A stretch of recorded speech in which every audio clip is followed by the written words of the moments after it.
성경 말씀 에베소서 4장 17절에서 32절 말씀입니다.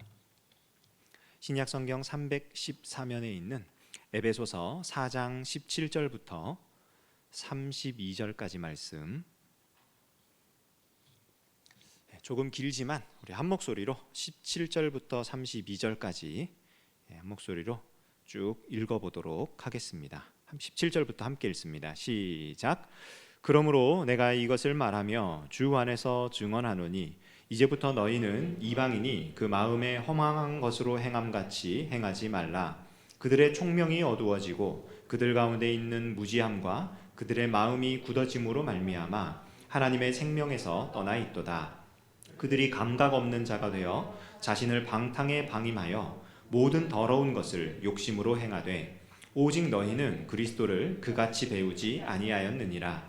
진리가 예수 안에 있는 것 같이 너희가 참으로 그에게서 듣고 또한 그 안에서 가르침을 받았을진데 너희는 유혹의 욕심을 따라 썩어져가는 구습을 따르는 옛사람을 벗어버리고 오직 너희의 심령이 새롭게 되어 하나님을 따라 의와 진리의 거룩함으로 지으심을 받은 새 사람을 입으라. 그런즉 거짓을 버리고 각각 그 이웃과 더불어 참된 것을 말하라. 이는 우리가 서로 지체가 됨이라.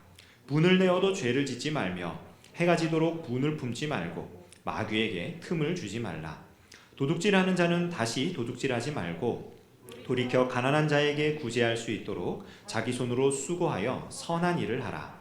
무릇 더러운 말은 너희 입 밖에도 내지 말고 오직 덕을 세우는 데 소용되는 대로 선한 말을 하여 듣는 자들에게 은혜를 끼치게 하라. 하나님의 성령을 근심하게 하지 말라. 그 안에서 너희가 구원의 날까지 인치심을 받았느니라. 너희는 모든 악독과 노함과 분냄과 떠드는 것과 비방하는 것을 모든 악의와 함께 버리고 서로 친절하게 하며 불쌍히 여기며 서로 용서하기를 하나님이 그리스도 안에서 너희를 용서하심과 같이 하라. 아멘. 좀 긴 본문이었는데 함께 읽어주셔서 감사하고요. 오늘 이제 투표를 진행하고 있어요. 오늘하고 다음 주, 지난주부터 시작된 투표가 계속 진행되고 있는데 그 선거관리위원회 측에서 특별히 저한테 3번이나 지난 주 중에 부탁을 하셨습니다. 3번이나 사부 예배를 좀 일찍 맞춰달라. 사부 예배를 일찍 맞춰달라. 이제 투표가 이제 너무 길게 되면은 우리 지금 선거관리위원회 하시는 장로님들이 일부 예배 참석하시고 그 다음부터 지금까지 저 자리를 떠나지 않고 계속 계신 거예요. 이제 관리를 하면서. 그래서 너무 힘드시니까 그래서 뭐 제가 확실하게 약속은 못 드리고 그냥 알겠노라고 그랬는데 처음 제가 우리 교회 부임해서 중등부 맡았을 때 우리 중등부 교사했던 우리 지체들은 지금 기대하는 눈빛으로 저를 봐요. 그때 부탁을 받고 제가 중등부 설교 한 5분 만에 마친 적이 한 번 있거든요.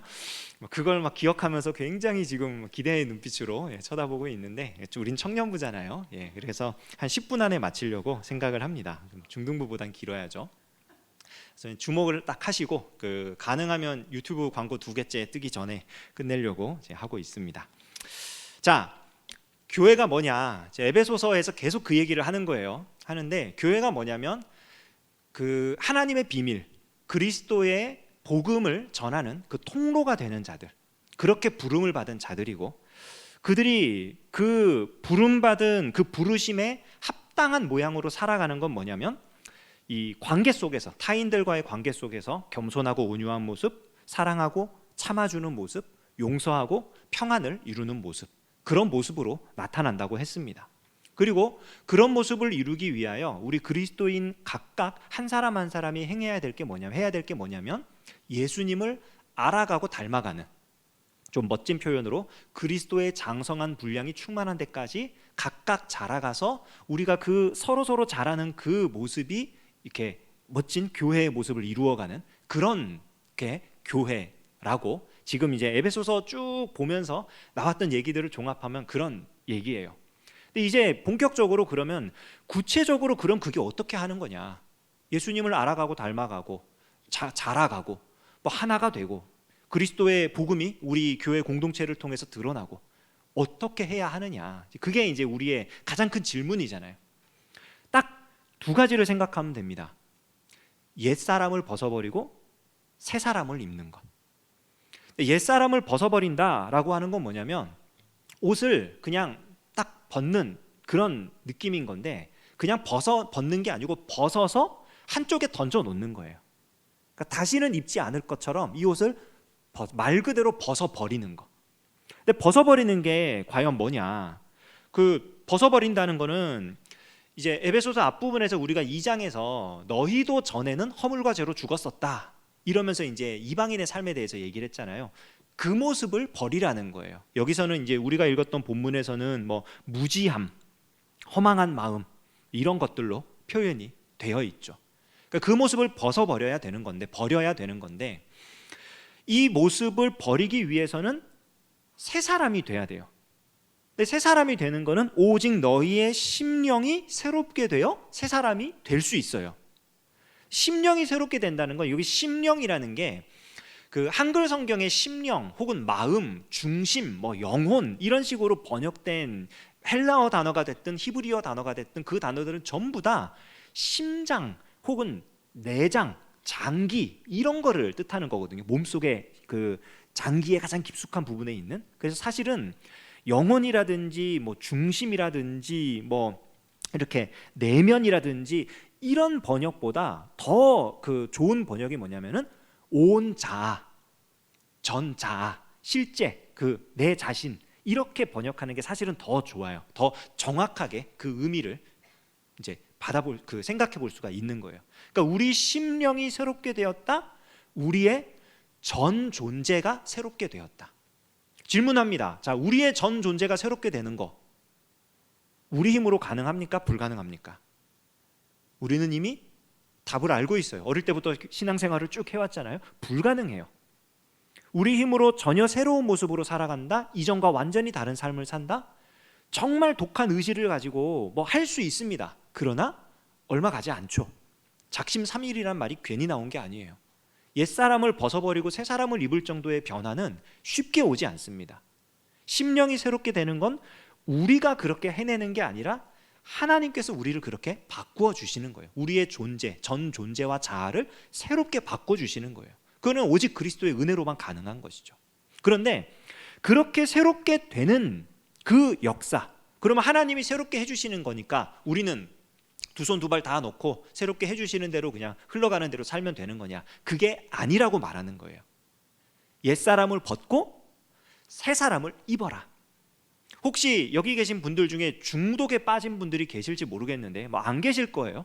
뭐 무슨 종류의 중독이든지 간에 뭐 그게 알코올이 되었든 뭐 저기 도박이 되었든 뭐 성이 되었든 아니면은 뭐 공부가 되었든 별의별 게 다 중독이 다 있거든요. 그걸 안 하면 안 되는 그런 중독에 빠지는 경우가 있는데, 중독에서 벗어날 수 있는 유일한 길은 뭐냐면요, 다른 거에 중독되는 거예요. 이걸 내가 그만해야지 안 해야지 절대 못 그만둡니다. 중독에서 나오려면 다른 걸로 넘어가면 돼요. 그러면 이전에 중독에 빠졌던 것에서 벗어날 수 있습니다. 옛사람을 벗어버린다. 내가 새 사람이 되었다. 근데 새 사람으로서의 삶을 살지 않으면 옛사람에게 중독된 것처럼 옛사람의 모습으로 자꾸 돌아가는 게 인간의 본성이에요. 그게 죄악된 인간의 본성입니다. 그래서 새 사람을 입은 사람은 옛사람에 해당하는 것들을 버리기 위한 노력을 병행해야 되는 거예요. 하나님께서 우리를 위해 해주시는 거지만 하나님께서 해주셨다고 하는 사실을 우리가 기억하면서 새롭게 된 존재인 것처럼 계속 살아가는 노력이 필요한 겁니다. 그리고 그 노력으로 여기서 우리 오늘 읽은 본문에서 소개하는 게 뭐냐면 거짓말, 분노, 도둑질, 더러운 말, 악의 이런 것들을 버려라. 근데 이것들이 하나하나 이렇게 다 살펴보고 이렇게 찾아볼 수 있지만 아까 말씀드렸듯이 오늘 시간이 이제 제한이 되어 있으니까 여기서 버리라고 하는 것들의 공통점이 하나 있어요. 그 공통점이 뭐냐면 관계를 깨뜨리는 것들이라는 거예요. 관계를 무너뜨리는 것. 좋은 관계를 무너뜨리는 거짓말. 절대로 두 사람 사이에 거짓말이 존재하는 한 두 사람의 관계는 좋아질 수가 없습니다. 반드시 깨어집니다. 분노하는 마음, 해결되지 않은 감정, 내가 참고 억누르도 결국 쌓인 감정은 폭발하기 마련이에요.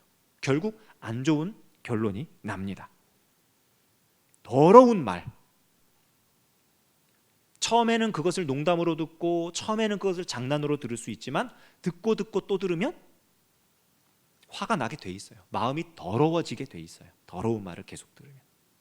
악의, 나쁜 의도, 나쁜 마음. 사람이 웃으면서 접근하지만 왠지 섬찟한 느낌이 드는 사람들 있죠. 정말 있습니다, 여러분. 사회 나가 이제 그 졸업하고 사회생활 하기 시작하면은 정말 더 많이 만나보게 될 거예요. 그런 사람들 있습니다, 실제로. 왜 그러느냐? 속에 악의가 있기 때문이에요. 순수하지가 않아요. 그거를 우리는 본능적으로 느껴요. 근데 그것들이 전부 다 어떤 결과를 가져오느냐? 관계를 깨뜨려 버려요. 좋은 관계를 형성하지 못하게 합니다. 아까 서두에 말씀드렸지만 그리스도 은혜의 통로가 된 교회는 서로 겸손하고 온유하고 사랑하고 인내하고 용서하고 평안한 좋은 관계를 세워나가는 사람들이에요. 그런데 옛사람은 어떤 사람입니까? 이 관계를 깨뜨려버리고 허물어버리는 사람들입니다. 우리가 예수님 안에 살고 있다, 예수님이 우리를 새롭게 해주셨다, 그것은 이 관계의 부분에서 우리가 예수님처럼 살아가야 한다는 것입니다. 그것이 우리가 예수님 믿는 사람이라는 것을 증명하는 그런 것들이 될 수 있습니다. 결론을 내릴게요. 예수 그리스도를 믿음으로 말미암아 구원을 받는 것, 이건 정말 오직 은혜로만 되는 겁니다. 우리가 할 수 있는 게 아니에요. 그러나 이렇게 우리를 새롭게 해주시는 이 은혜가, 그 은혜 가운데 우리가 살고 있다는 사실이 우리의 삶이 완전히 바뀐 모양으로 나타나게 해주는 겁니다. 그러니까 우리가 뭐 도덕 규범을 지키고 어떤 뭐 질서를 잘 지키고 사람들을 잘 참아주고 뭐 이렇게 하는 게, 그걸 통해서 우리가 이런 새로운 사람이 되어가는 게 아니고요. 하나님께서 우리를 새롭게 해주셨기 때문에 우리에게 그런 모양이 나타나야 한다는 거예요. 그게 우리가 그리스도 안에 살고 있다는 증거가 되는 것입니다. 이제 이런 모습이 더 구체적으로 현실 속에서 어떻게 적용되는가, 이제 이후에 나오는 5장과 6장에서 설명을 드릴 것입니다. 우리가 이러한 단번에 완벽한 새 사람의 모습을 나타낼 수는 없다 할지라도 한 걸음씩 정말 새 사람이 되었다고 하는 사실을 증명해낼 수 있는 저와 여러분 되시기를 주님의 이름으로 축원합니다. 기도하겠습니다. 하나님 아버지, 주님이 사랑하셔서 주의 몸된 교회로 부르시고 우리를 통해 예수님이 드러나기를 원하시는 주님, 우리의 모습이 거듭난 새 사람의 모습으로서 예수님을 나타내고 예수님처럼 살아가고 예수님의 복음을 증거하는 좋은 도구가, 좋은 통로가 될 수 있도록 은혜를 내려 주시옵소서. 예배하기 위해 모인 우리 지체들 한 사람 한 사람 주님 기억하여 주시고 우리 모두의 삶 가운데 주님 함께하여 주셔서 우리의 삶이 주님과 동행하는 은혜의 삶이 되도록 역사하여 주시옵소서. 예수님의 이름으로 기도합니다.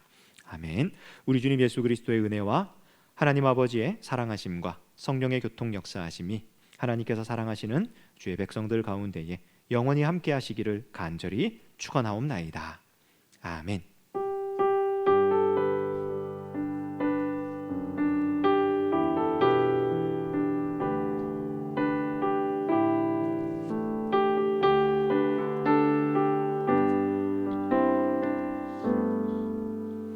예배를 마쳤습니다. 그 예배 오시기 전에 투표하신 분들은 뭐 이렇게 10명 이내로 뭐 모임 가지시고 하셔도 되고요. 그러지 않으신 분들은 지금 내려가셔서 바로 투표하고 돌아가시면 되겠고요.